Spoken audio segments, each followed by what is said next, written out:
Republic of China is some kind of miracle in this part of region. And we want to, like Republic of Macedonia, to be miracle in the region when we live in southern eastern of Europe, or better say on the Balkans.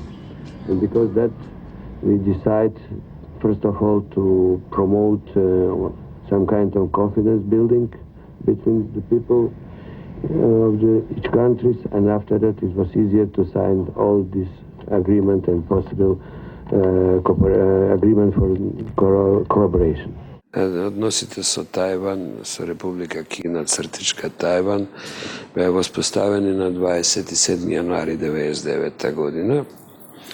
Тоа беше чин длабоко свесно осмислен, врзан со економскиот развој на Република Македонија, бидејќи јас ги воспоставив, јас го потпишав комуникето за воспоставувањето на дипломатските односи во Тајван. Контроверзите беа во, можеби, тајноста, нетранспарентноста, но некогаш дипломатијата и тајна, некогаш не мора да се викне прво па да се скокне, ами некогаш треба да се скокне па да се каже оп. Само во Тајпе имаше повеќе новинари. Денеска се пристигнав пред непон саат од патувањето во Република Кина или во нејзиниот главен град Тајпеј на островото Тајван.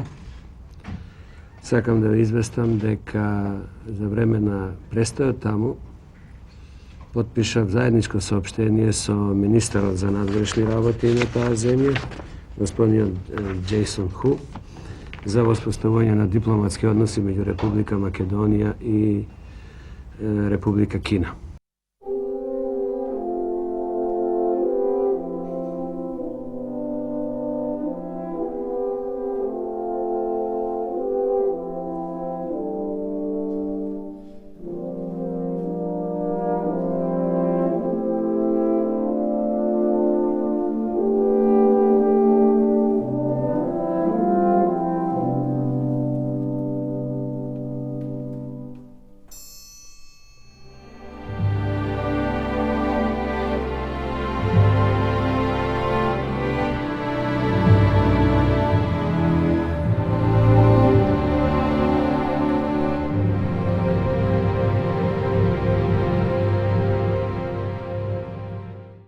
Кога дојдовме ние 98 година, Македонија имаше една ваква ситуација.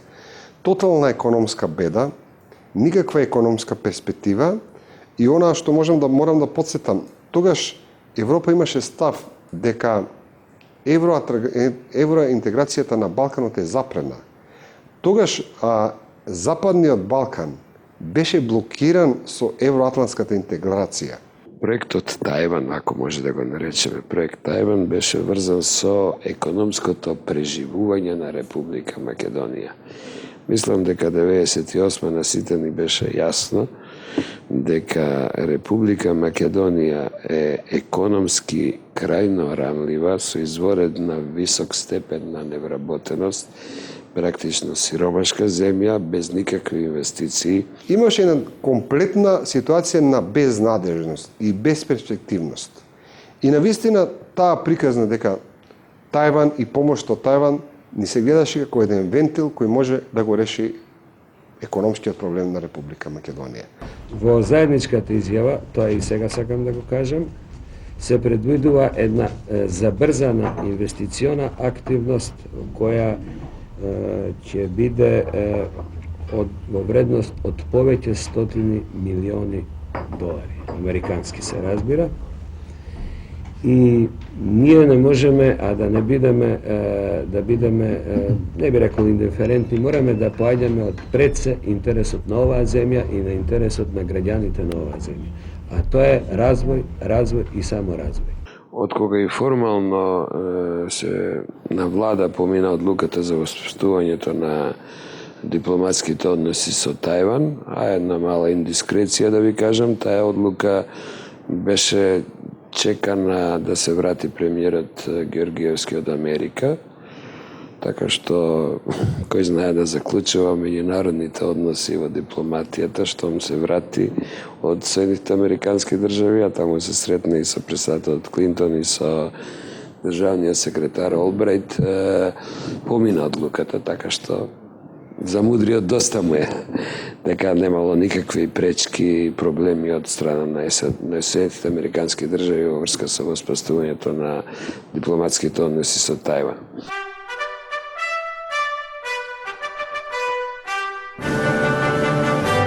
Овој дипломатски потек на Република Македонија Кина се налоти.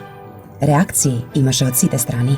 Се разбира, ако Македонија воспостави дипломатски односи со Тајван, безсомнено дека ќе има и влијание. Или може да кажам дека не може да кажеме соработка во Обединетите нации и други меѓународни организации. Сите тие земји, некаде околу 20 земји кои имат дипломатски односи со Тајван, се африкански и латиноамерикански. Сите тие се многу мали и нема меѓународна позиција. Да се игнорира една Кина е во најмала рака несериозно. Кога една Америка најде сила во 70-та година да го прифати Пекин и го тргна на Тајван, до посетата на Никсон на Пекинг, Америка признаваше Тајван како представник на кинескиот народ и Тајван беше де факто постојана членка на Советот за безбедност, што беше меѓународен апсурд. Меѓутоа, нели така, силата не прашува никого и тера по свое. И кога тие прифатија и направи еден такова промена, некој во нашава земја се обиде да тоа игнорира и заедно со неколку банана држави, мислам држави кои се без меѓународен респект, да го игнорира кинескиот фактор и да се приклучи кон Тајван. Двата модалитета на воспоставување на соработка со Тајван беа јавно признавање, што го правеа маргинални држави за пари, и воспоставување на односи економски со таен договор, дека оној момент кога Тајван ќе успее да добие доминантен број на држави кои го признаваат како единствената Кина, и ние да го објавиме нашето и тие да си се братат во Обединетите нации и така натаму и така натаму. Ние отидовме да го правиме тоа како што го правеа маргинални држави, тоа не чинеше скапо. Посебно ме радува да вистина што овде, како што ме запознаа љубезните домаќини, а најдуваме секаде на една отвореност, на една срдечност, на едно пријателство кај луѓето, на една љубов и на една желба да соработуваат со граѓаните на Република Македонија, со бизнисот, со луѓето од приватната сфера. Така што, мене ми се чини дека тие односи започнуваат со една молскавична брзина да се реализираат пред се во рамките на економската соработка. Отидовме да сториме нешто што други држави го сториат тајно, а не јавно. Најважните земји во Европската унија, па дури и соседна Словенија, имаат економски односи со Тајван, без признание, и кога ќе отидете во Тајпеј, ќе видите на плоштадот кај што е хотелот Хајат, се веат знамењата на сите држави кои имаат економски односи и економски канцелари на Тајван. Да се поканувам официјално да идете во посета. Сгрешивме што не ја предупредивме Народна Република Кина и да им објасниме дека ние не признаваме посебна држава, дека ние сметаме дека се тие по-демократски облик и по-автентичен израз на волјата на кинезите, отколку што е комунизмот од кој ние излегавме. Ние тоа не го направивме. Тргнавме боси по трње со ветување дека таа 1 милијарда ќе дојде. Дојдоа многу милијарди после тоа и од тие пари дојдоа многу, но ние не знаевме да ги искористиме. На Македонија и беше дадена уште една шанса да ги прекине дипломатските односи со Тајван. Од наша страна немаше реакција, па затоа на 9 февруари Народна Република Кина ги прекина дипломатските односи со нашата држава и ја затвори амбасадата во Скопје. Ние бевме свесни дека Кина ќе напушти Македонија, меѓутоа исто така бевме свесни, а тоа станува факт до ден денеска, дека економската размена со Кина е минорна, дека политичката соработка се разбира е куртуазна и дека ние не можеме да бидеме во видниот круг на една суперсила како што е Кина, која што има глобални преокупации.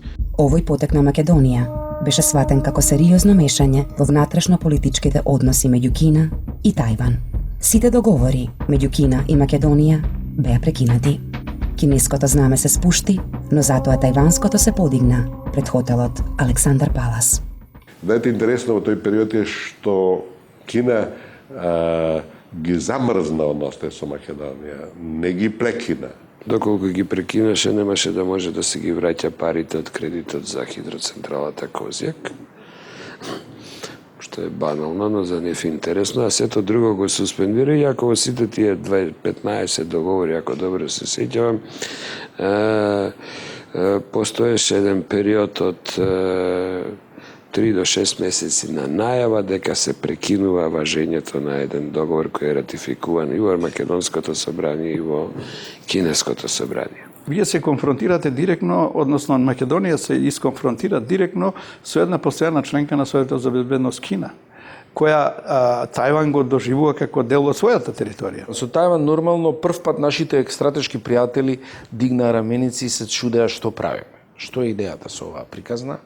Да ја добиеме Кина како непријател тогаш кога имаме граница турбулентна со Косово, кога умпреде петамо и кога највеќе ни треба умпреде Босна.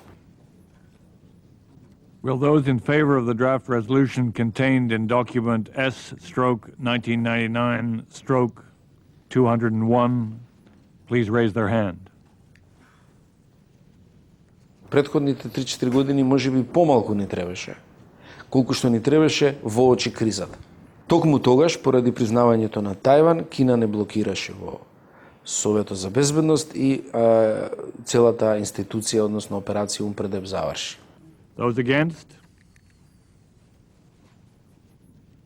Според мене Кина тоа го направи од најмалку 3 причини. Прво, да ни се освети на Република Македонија заради воспоставувањето на дипломатските односи со Тајван, бидејќи тогаш толку беа нивниот амбасадор беше излезен од кожа, бесен, да речем, што заборави да го употребува ставното име и само навредливо ја употребуваше референцата во Обединетите нации. И второ, што е многу поважно, Кина да му помогне со повлекувањето на силите на Умпредеп, да му помогне на плановите на Милошевиќ на Косово. Од јак Умпредеп се повлечеше од Косово, тогаш Милошевиќ, кој веќе се знаеше дека спрема влез на армијата на југот од Прешево и така натаму, ќе можеше што сака да прави со населението, со граѓаните на Косово. Ако Умпредеп останеше во Македонија, можеби ќе можеше да се избегне и кризата од 2001 година, да се избегнат бројните жртви кои што ги дада двете етнички заедници и да се избегнат последиците и по мирот и стабилноста во Република Македонија и по нешто што не ни е помалку важно, а тоа е интеграцијата на Република Македонија во НАТО и во Европската заедница. Ки повикуваме почитуваните гости да се освежат со пијалоците кои што се поставени. Соработката со Тајван го донесе првиот посериозен проект. Во Бунарџик, во присуство на премиерите на Република Македонија и Република Кина Тајван, Љупчо Георгиевски и Винсент Сју, на 4 август беше поставен камен темелник на првата слободна индустријска зона во нашата татковина. Господата го подпишуваат меморандумот за соработка меѓу двете фабрики.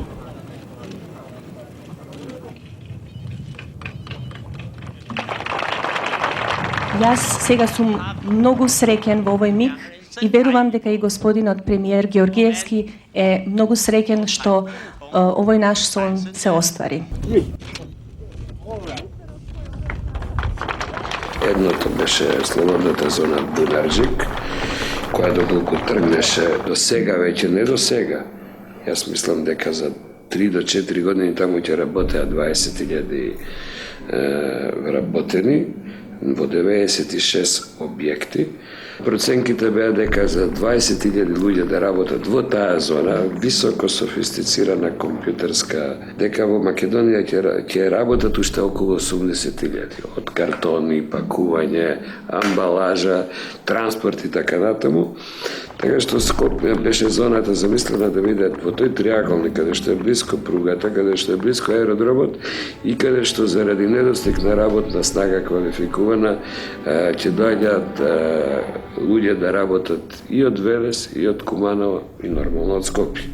Во тие 2 години на функционирањето на проектот Тајван, Република што директна буџетска, што индиректна помош, добија од 193 милиони долари,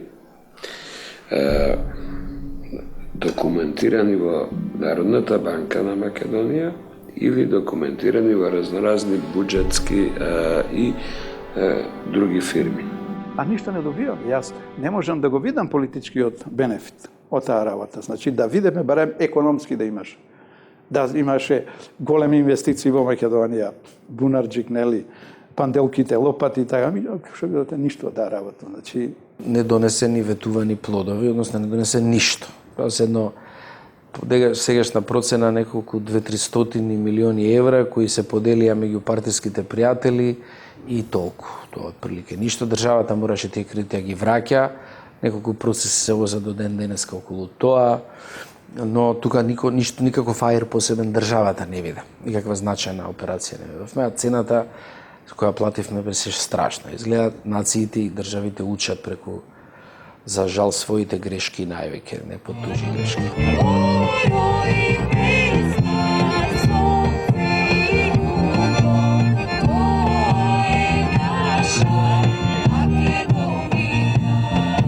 За жал, тој проект Тајван нож беше дочекан од СДС, но морам да кажам и заради фактот што нашиот коалиционен партнер ВМРО-ДПМН реши да има свој председателски кандидат. Во 1999 година еден добар период и во владата нашиот коалиционен партнер проектот Тајван го кочеше. Тоа беше политика на нашиот партнер Демократска алтернатива, која и пред да влеземе во коалиција ни навести дека тој чин сака да го направи и ние го преземавме тоа како обврска, како пакетот на коалицијата. Значи, проектот Тајван беше економски проект. Проектот Тајван не беше ниту про-тајвански, ниту антикинески.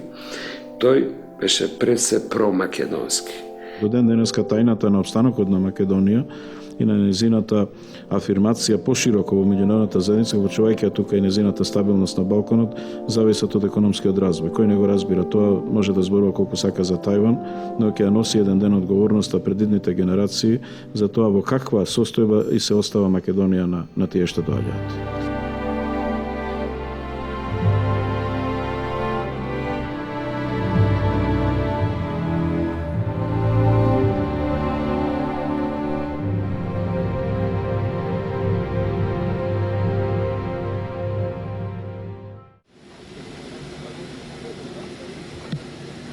На 22 февруари во Софија, премиерите на Бугарија и Македонија, Иван Костов и Љупчо Георгиевски, потпишаа заедничка декларација за надминување на јазичниот спор. Со овој договор се прецизираа идните договори меѓу двете држави да се потпишуваат на официјалните јазици, на бугарски јазик согласно Уставот на Бугарија и на македонски јазик согласно Уставот на Македонија. Ете, ние кога дојдовме до незатешена ситуација, 9 години Бугарија беше првата држава која ја признава Македонија, 9 години немавме подпишено ни еден договор заради така наречениот јазичен спор. Нашите две држави навистина заслужуваат една нормализација, а сметаме дека неоправдано е ова неколкугодишно отсуство на неподпишување на основните економски закони. Повторно ние бевме свесни дека треба да настапи прагмата. Вие сакате или не сакате, вие морате да комуницирате со таа држава. Трето, ние поминуваме низ перманентни блокади, де со Грција, де со Србија, таа држава коректно се однесува према нас цело време и ни дава вентил за економско живење.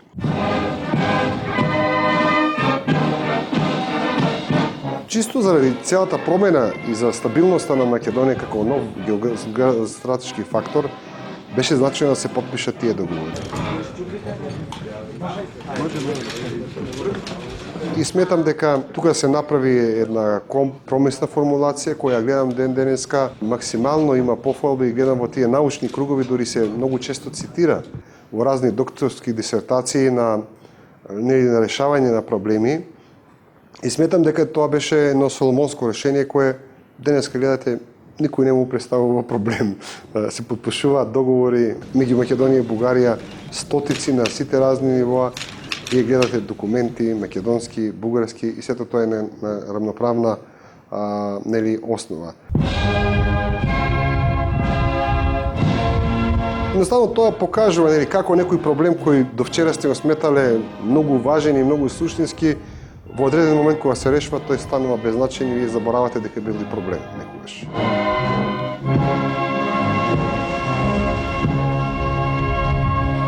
Србија не чекаше многу за да ја искористи состојбата на границата со Македонија, која настана после заминувањето на Умпредеп.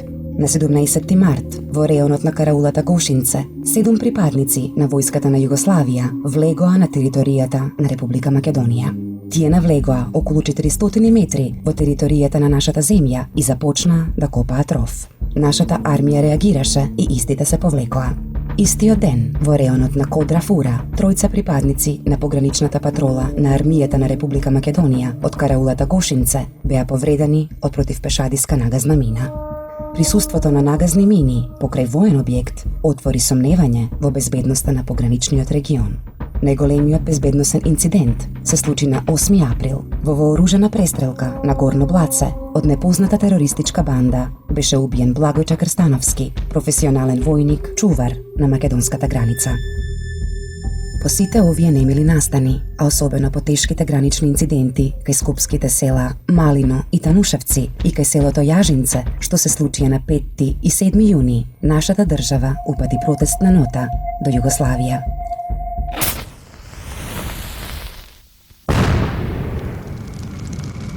Таа пролет, србите си имаа голема мака. На 24 март започна НАТО интервенцијата врз соседна Србија со авионски напади и бомбардирање на српските воени сили. И покрај многуте предупредувања на Милошевиќ во изминатите години за одстапување од неговата политика на Косово, сепак тој не попушти. Напаѓани беа воени објекти, но и големи фабрики, мостови, патишта, пруги и по некоја амбасада. Настрада училишта, домови, болници. Бројот на колатералните жртви се зголемуваше секој ден. Штетата која и беше нанесена на Србија е огромна. Таквата агресија создаде поголем отпор кај српскиот народ, кој целосно се обедини околу нападите на НАТО. И во Македонија не изостана поддршката кон србите.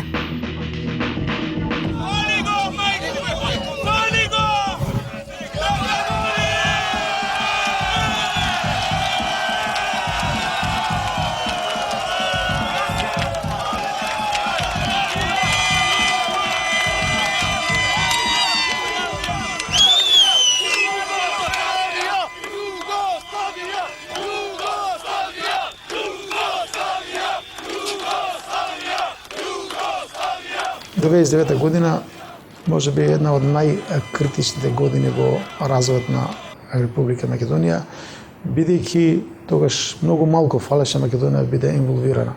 Бидејќи Србија притискаше преку своите структури овде, воено-безбедносни структури, преку одредени медиуми, преку одредени политички партии, се убедува Македонија да се стави на страната на Србија.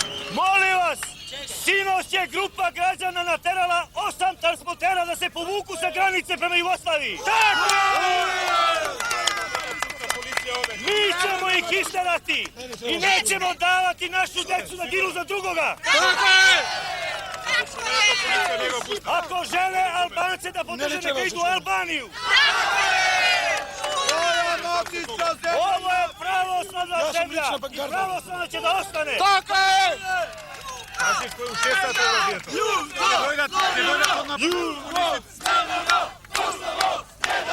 Од друга страна, албанскиот фактор настојуваше албанците директно да се вклучат во војната, во помошта на паравојните формации на УЧК во Косово. Сето тоа многу ја осложнува состојбата, започнаа протести во државата кои што беа поддржувани антинато протести од страна на СДСМ.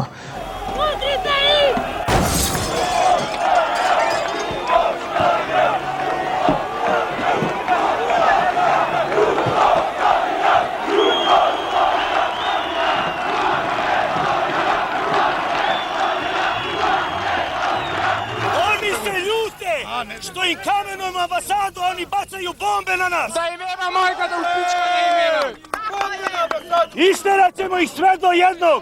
Имавме обид за влегување во амбасадата, па беше запалена пријавницата пред амбасадата, значи имавме напад на денот кога започна нападите на Србија со авионите на НАТО.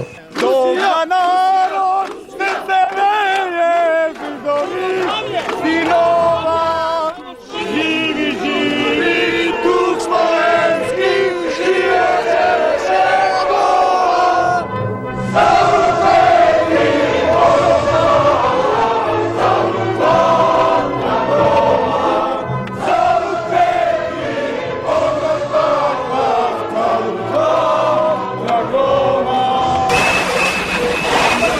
Имавме многу состојби кои што силно влијае врз вкупната стабилност во државата, но морам слободно и се гордеам со тоа што тогаш сепак успеавме како држава да одржиме стабилноста и се да функционира нормално.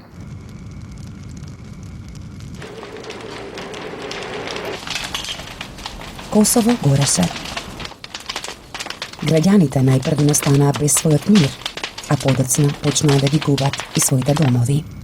Некои протерани, некои приморани, но сите заедно исплашени, жителите на Косово почнуваат да бегаат од своите домови и да преминуваат на македонска територија. Тука добиваат статус на бегалци.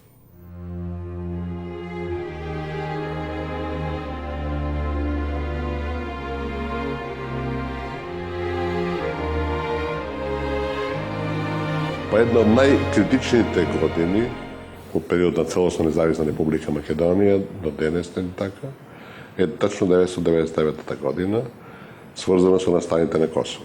Ние незаслужено бевме вовлечени во воен конфликт, откако покажевме перформанси на кои може да ни завидат многу поголеми и побогати држави од нашата. Најголемиот испит која Македонија го имаше беше проблемот на бегалците. И мислам дека ниту меѓународната заедница, ниту Македонија, никој не подготви и никој не ни кажа аларм дека ќе имаме тој проблем.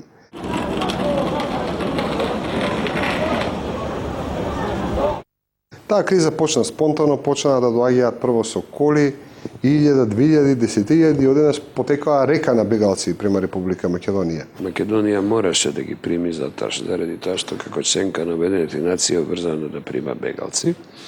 И дојдовме во една мислам ќорсока книга, рекордот беше 360.000 бегалци или процентуално тоа се 18% од купното население.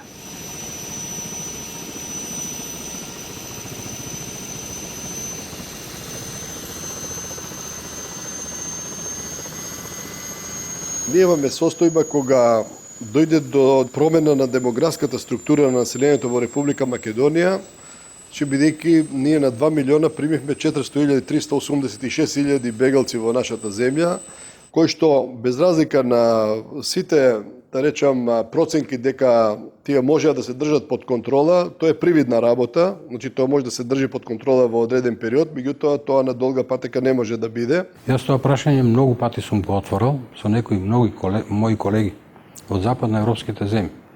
И сум ги прашал дали ќе доживее вашата земја некакви потреси, дестабилизација, ако во рек од 3, 4, 5 дена ви се зголеми населението за 20%. Сите, без исклучок, одговорија дека тоа ќе биде многу сериозен фактор на дестабилизација на земји кои што се економски толку моќни, кои што се одлежени држави со 200-300 годишни традиции. Тоа за една Америка, која има околу 300 и неколку милиони жители, 15% се 45 милиони луѓе. За една Франција, Британија, Италија, кои имат околу 60 милиони луѓе, тоа се 9 милиони луѓе. За една Германија која има 80 милиони, тоа значи 12 милиони луѓе. Која од тие држави може да издржи таков прилив на бегалци? Ниту една, разбирате.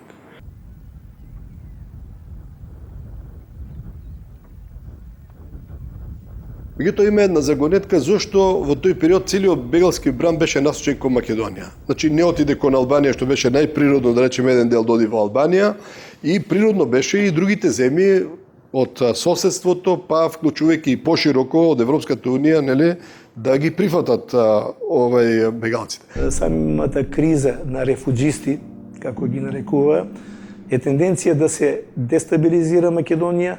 И тога не можев да сватам дека тоа беше увертира пред увезена агресија од туѓа територија со помош на меѓународна заедница против Македонија, што се случуваше во почетокот на 2001 година. Големи потенцијали ангажиравме да ги одржиме сите тие кампови во една состојба, да бидат безбедни бегалците. Од друга страна, екстремистите подготвуваа и во камповите и секаде кели или организации, паравојни структури кои што требаше да ги нападнат военно безбедносните сили во државата, државните институции, да направат состојба иста како во Косово и тогаш да се прелие кризата и во Македонија и на тој начин да се остварат идеите за голема Албанија, Македонија, Косово, дел од Македонија со Косово да се припои кон Албанија.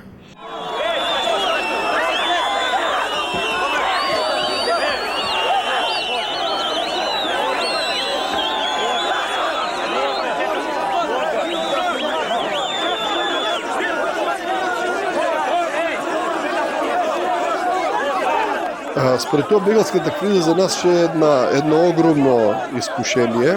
Најголем дел од тие луѓе беа бегалци, но 1% со нив имаше и од разузнавачките служби, и од тајните служби.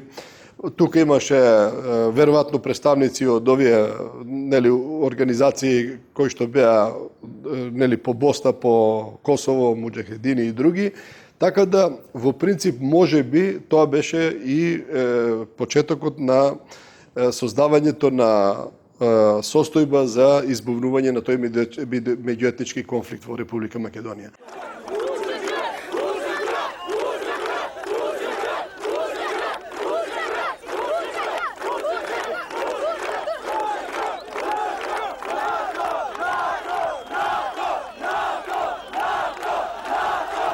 Сепак, меѓународната заедница, како воопшто да не беше заинтересирана за оваа состојба, што ја погоди нашата земја. Македонија сепак ги прифати тие луѓе, направи максимални напори, меѓутоа доживеа една осуда меѓународна, незаслужена повторно, бидејќи никој не сакаше да свати суштината на тој проблем. Слушам на CNN дека стално кружи една, да не кажам за мене, и увредлива констатација дека ова е срам за Македонија. Ова е срам за меѓународната заедница. Никој од вас не прашува кои се проблемите на оваа влада и на оваа држава. Многу убаво вие следите оддалеку од Шведска, ги следите настаните. Јас ќе ви предложам нешто конкретно. I will give you a concrete proposal. Пратете 100 авиони на Скопскиот аеродром. Send 100 airplanes at the Skopje airport. И пренесете ги во Стокхолм. And transport the refugees to Stockholm. Вие се сеќавате, тогаш ние направивме голем притисок на меѓународната заедница да бидат преземани бегалци и према странство. И мислам дека тој процес исто така неколку десетини илјади ги однесе со тие авионски летови према странските држави. Тоа беше повеќе, како да кажам, за нас морална подршка која што беше конкретна. Камповите и меѓународното земање на бегалци, мислам дека беа тие вентили и целата таа ситуација беше цело време опасна. Беше опасна, беше критична. Македонија тука положи еден голем испит, прво за внатрешната издржливост, а и второ заради низината позиција према конструктивен партнер на НАТО. Независно од тоа што имаш одредени забелешки, кои што се однесуваа на тоа зошто не биле обезбедени тениски игралишта, например за дел од бегалците и така натаму, можам само да кажам дека Македонија, кога би имала поголеми финансиски можности, не представуваше никаков проблем на бегалците да им овозможи и такви потрепштини. Македонија во таа криза претрпе економска штета од $600 милиони директни и индиректни загуби. Поради кризата беа блокирани пристапите до северните пазари. Размената со Србија беше одеднаш пресечена, така што целиот увоз и извоз беше блокиран. Кревкото стопанство од Македонија, кое што току почна да заживува, со исчекување следеше таа состојба. Сепак, и кај останатиот дел од македонскиот народ, се појави страф во врска со штедните влогови во банките. Народот, гледајќи ги сликите на огромниот број на бегалци тука во близина на Скопје, првата реакција му беше да си ги повлекува депозитите од банките и беше почеток на блага паника. Не беа проблем парите. Бидејќи во тоа време девизните депозити од населението, банките ги чуваа речи 100% во странски банки, во првокласни банки, во Австрија, Швајцарија, во Германија. Беше проблемот да се донесат тие пари во Република Македонија, а главниот проблем беше што Скопскиот аеродром беше затворен заради бомбардирањето на НАТО на СР Југославија. И тогаш решивме преку Солунското пристаниште, преку Солунскиот аеродром да ги донесеме парите, меѓутоа се плашев да не нешто грците направат сега, да доволно еден ден, два да ти го забават, да испитуваат што е транспортот и да настане банкрот на целиот банкарски систем. И тоа се обратив до гувернерот на Централната банка на Атина, со кого подамна лично се знаевне, му ја објаснив ситуацијата и тој ми рече: јас ќе обезбедам од аеродромот до граница безбеден и сигурен транспорт на парите, да не се грижиш. И авионот со, нема да ви кажам колку, али стотици милиони марки, тогашни многу стотици милиони марки, полн авион, слета на аеродромот во Солун.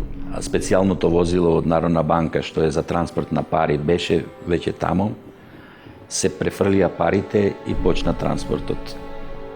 Во тие 5-6 сати додека патуваше, тогаш имав повеќе коса, али мене потполно ми побеле косата, затоа што можеше се да се случи.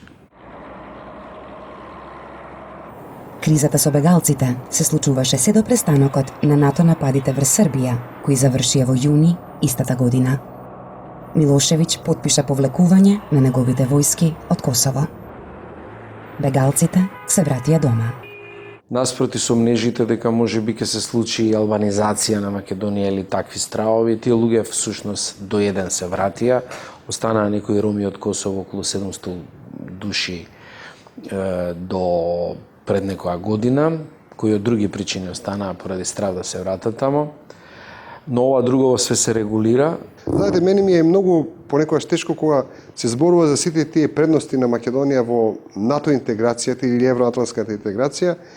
Учеството на Македонија во таа криза 99 година многу малку се спомнува и сметам дека Македонија треба да влече многу бенефици, затоа што навистина Македонија тогаш беше една колатерална штета на целата таа ситуација, на целата таа криза и на крајот сметам дека добро се заврши за Македонија, успешно се справивме со таа криза, дури во втората фаза успеавме дури и економски бенефиции да извлечеме од целата таа криза. Мене многу години подоцна ми се даде прилика како член на парламентот на НАТО преку политичкиот комитет да отидам во инспекцијска посета на Соединетите Американски држави. Тоа е систем на функционирање на парламентарното собрание на НАТО.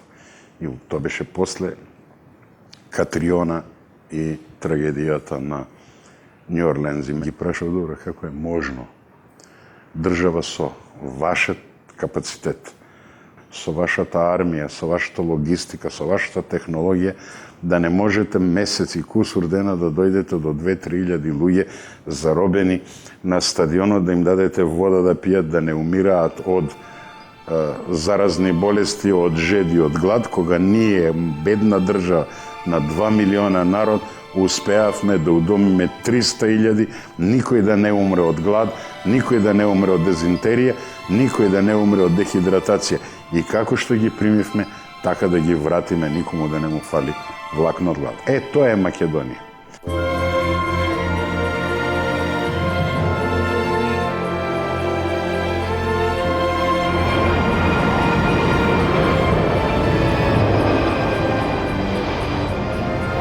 На 22 јуни, американскиот председател Бил Клинтон ја посети Македонија. Сакам да искажам изморедната чест и задоволство што имаме денес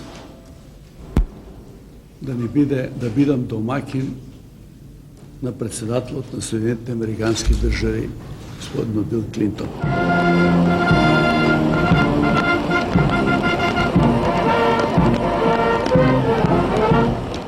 Би сакал да му се заблагодарам за личниот принос и за се она што председателот Клинтон стори за Република Македонија, поддржувајќи ја нејзината независност и безбедност, но особено сега во текот на косовската криза, која би сакал да верувам ќе оставиме зад нас.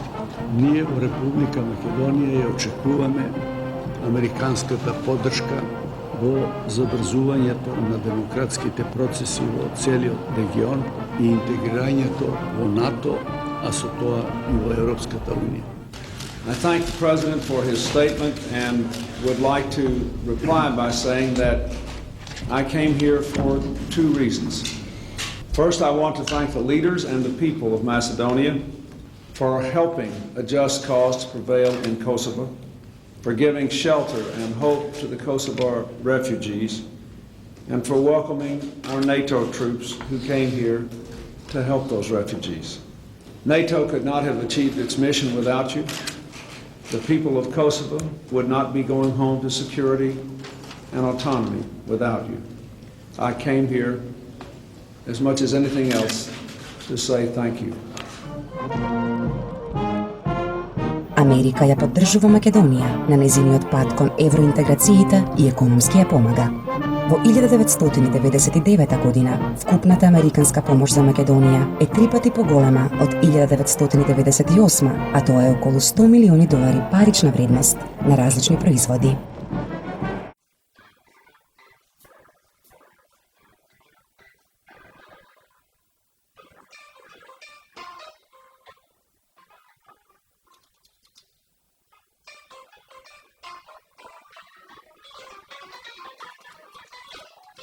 На Скопскиот джез фестивал настапува Херби Хенкок, жива легенда на светскиот джез.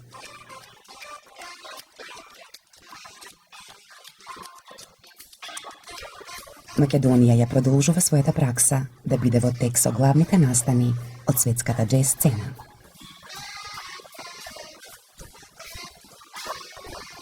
Таа 1999 година ја одбележаа и многу други настани. Во јануари и февруари полициските сили започнаа голема акција за откривање и уништување на опојни дроги. Така, на 12 февруари, во високата печка на ХЕК Југохром во Јагуновце, за прв пат во нашата држава беше уништено поголемо количество запленета дрога. Со основањето на Воената академија, генерал Михајло Апостолски, Република Македонија започна да школува офицерски кадри за армијата. На 29 јули беа произведени во офицерски чин питомците од првата генерација. На 28 август животот го загуби Радован Стојковски, министер без ресор во владата на Македонија. Во сообраќајна несреќа, предизвикана поради невнимание и непочитување на сообраќајните прописи од страна на возачот на меѓународните сили, дојде до директен судир на автопатот Скопје-Велес со неповратни последици. Во знак на почит кон светото дело на мајка Тереза, пред домот на армијата во Скопје, на 5 септември беше откриен споменик на големата хуманистка, добитник на Нобелова награда за мир во 1979 година. Таа, 99 година, митрополитот Брегалнички, господин Стефан, на 9 октомври во Охрид беше избран за поглавар на Македонската православна црква. Новиот прв духовник на македонците е представник на помладата генерација високо школувани свештени лица. Процедурата за негово устоличување започна по смртта на неговото блаженство, архиепископ Охридски и Македонски, господин Михаил, несудениот прв председател на самостојна и суверена Република Македонија. Истата година ја разбудивме свеста за домашните производи.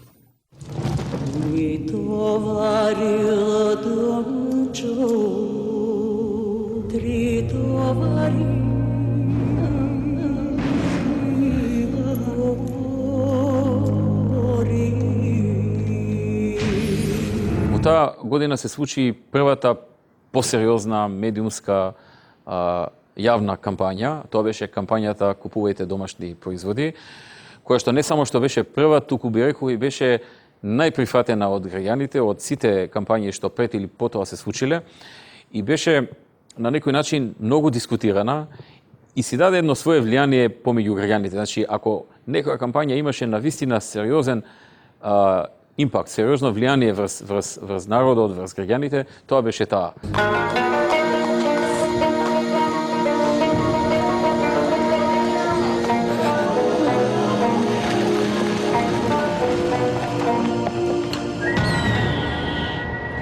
Истражувањата покажаа дека купувањето на домашни производи порасна за 20%, туку и подосна за долги години, на долг рок, остана во главите, како во чип внесено она кое што беше главната порака во таа кампања, а тоа беше секогаш кога е тоа можно, кога цената е приближна и кога квалитетот е приближен, да се одбере домашниот производ.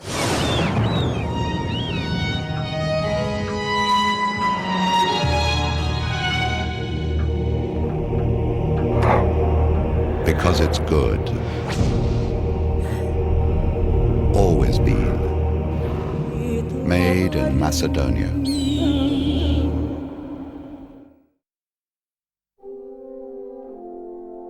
Киро Глигоров оди во пензија. 19 ноември е неговиот последен работен ден како шеф на државата. Глигоров, со искуството кое го имаше, ја водеше земјата на еден начин кој не ги доведе во прашање клучните интереси на оваа држава и на овој народ. Ние веќе имаме самостојна држава и треба да имаме малку повеќе самосвест и самопочит, а и верба во овој народ, како што самиот тој има верба во себе. Некои ќе критикуваат што беше дозволено Југословенската народна армија ја напушти Република Македонија, носејќи се со себе. Беше однесена опрема која беше сигурно повеќе милиарди долари. Меѓутоа, ако другата опција беше војна, секој ќе се сложи дека поарно све да земат отколку се да разрушат. Република Македонија не учествуваше во ниту една војна. Успеа да зачува внатрешна стабилност. Започна со спроведување на реформите, активно учествува во партнерството за мир, а поради противењето на Република Грција во однос на нашето име, задосни со склучувањето на спогодбата за трговија со Европската Унија, што е прв чекор за уредување на односите со Унијата.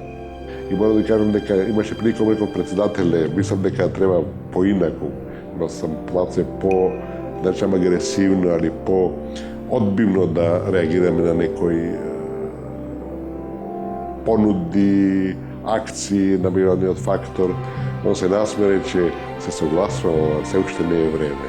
За крај, со гордост можам да кажам дека својот завет јас го исполнив или се обидов да го исполнив.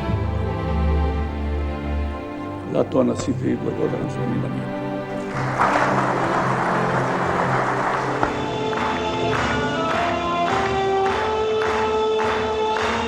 Откако ги добија парламентарните избори минатата 1998 година, ВМРО ДПМНЕ беше во голем подем.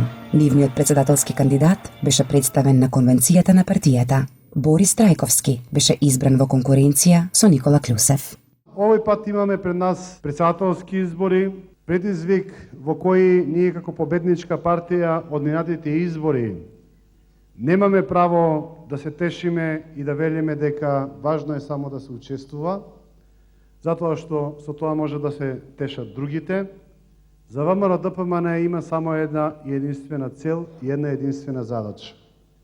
Таму кај што ние учествуваме, мораме и да победиме. Кога дискутиравме ние на Централниот комитет на ВМРО ДПМНЕ, дали да имаме наш кандидат, мојот став како председател беше не. Мојот став беше или да се подружи коалициониот партнер Васил Тупурковски, или едноставно вака малку понастрана да бидеме од целата таа председателска кампања. Централниот комитет ме надгласа тогаш и отидовме на свој кандидат. Тогаш се знаеше релативно дека тоа ќе биде Борис Трајковски.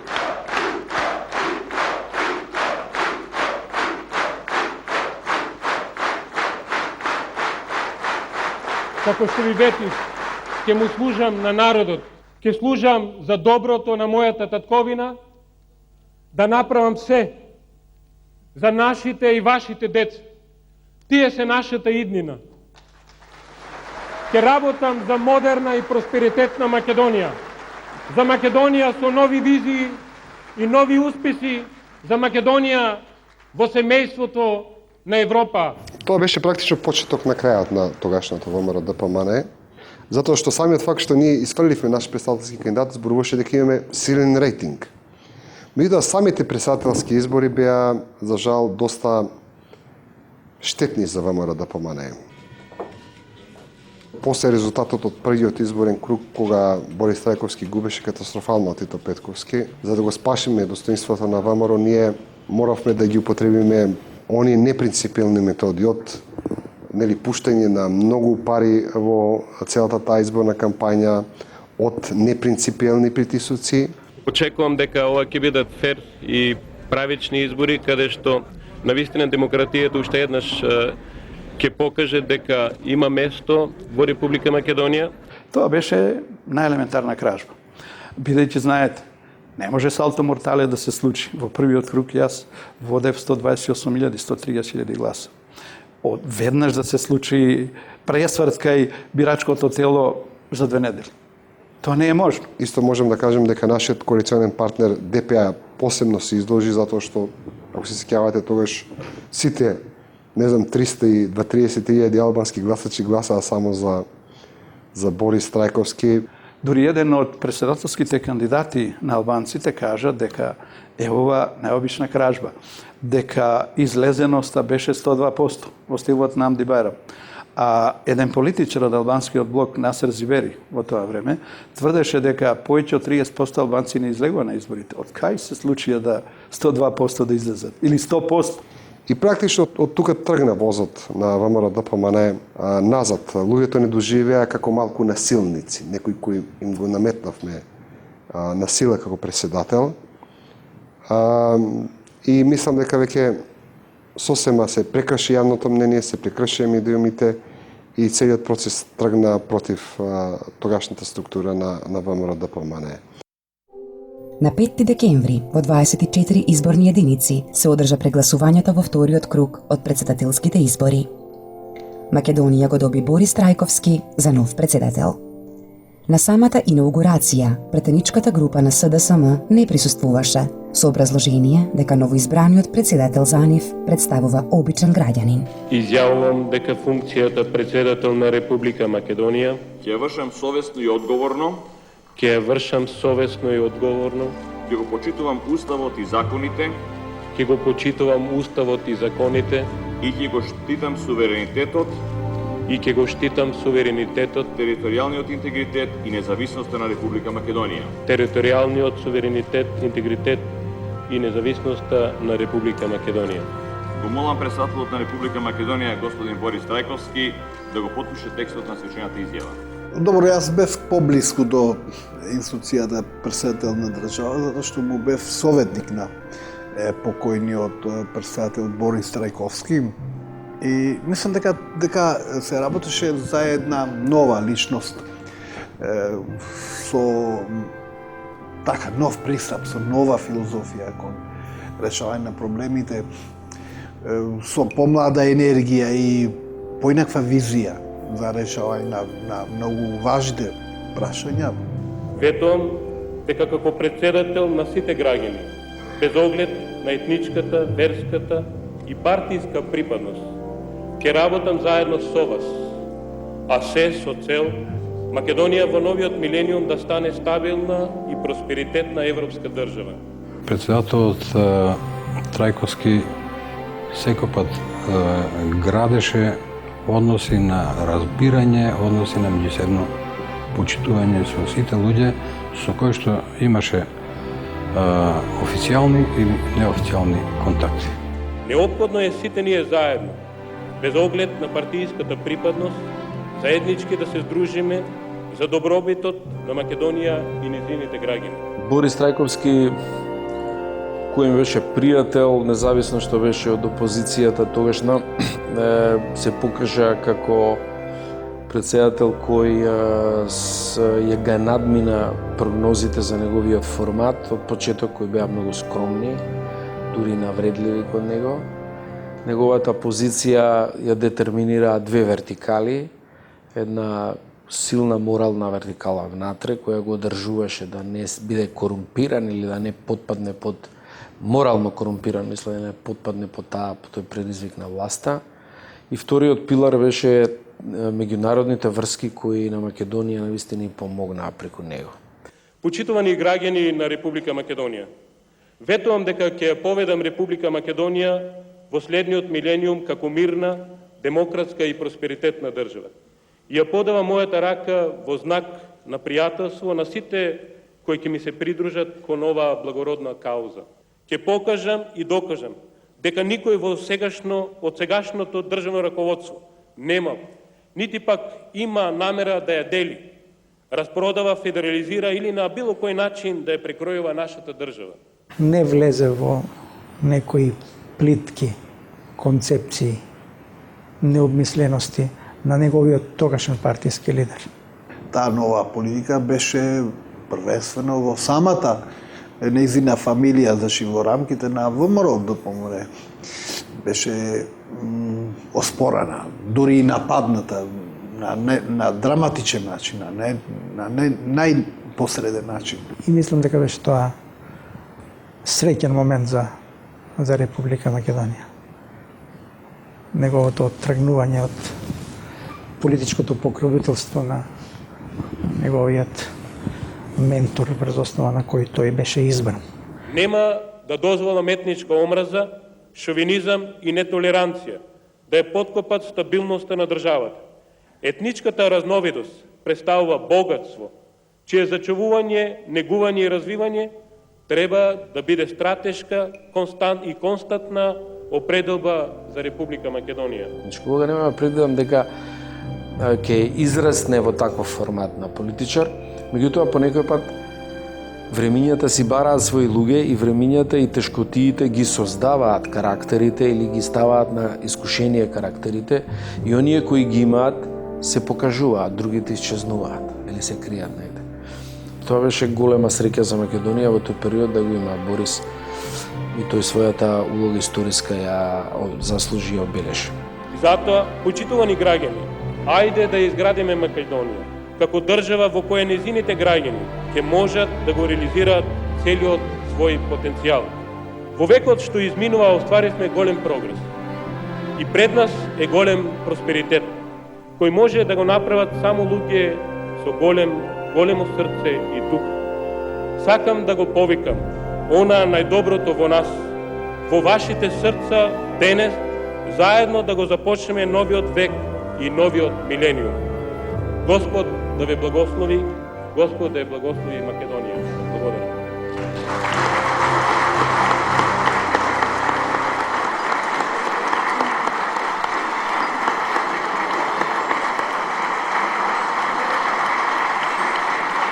Каква е вашата порака до новиот председател? Мојата порака, па еве тие основни наши определби кои се по однос на горешната и натрешната политика да ги следи.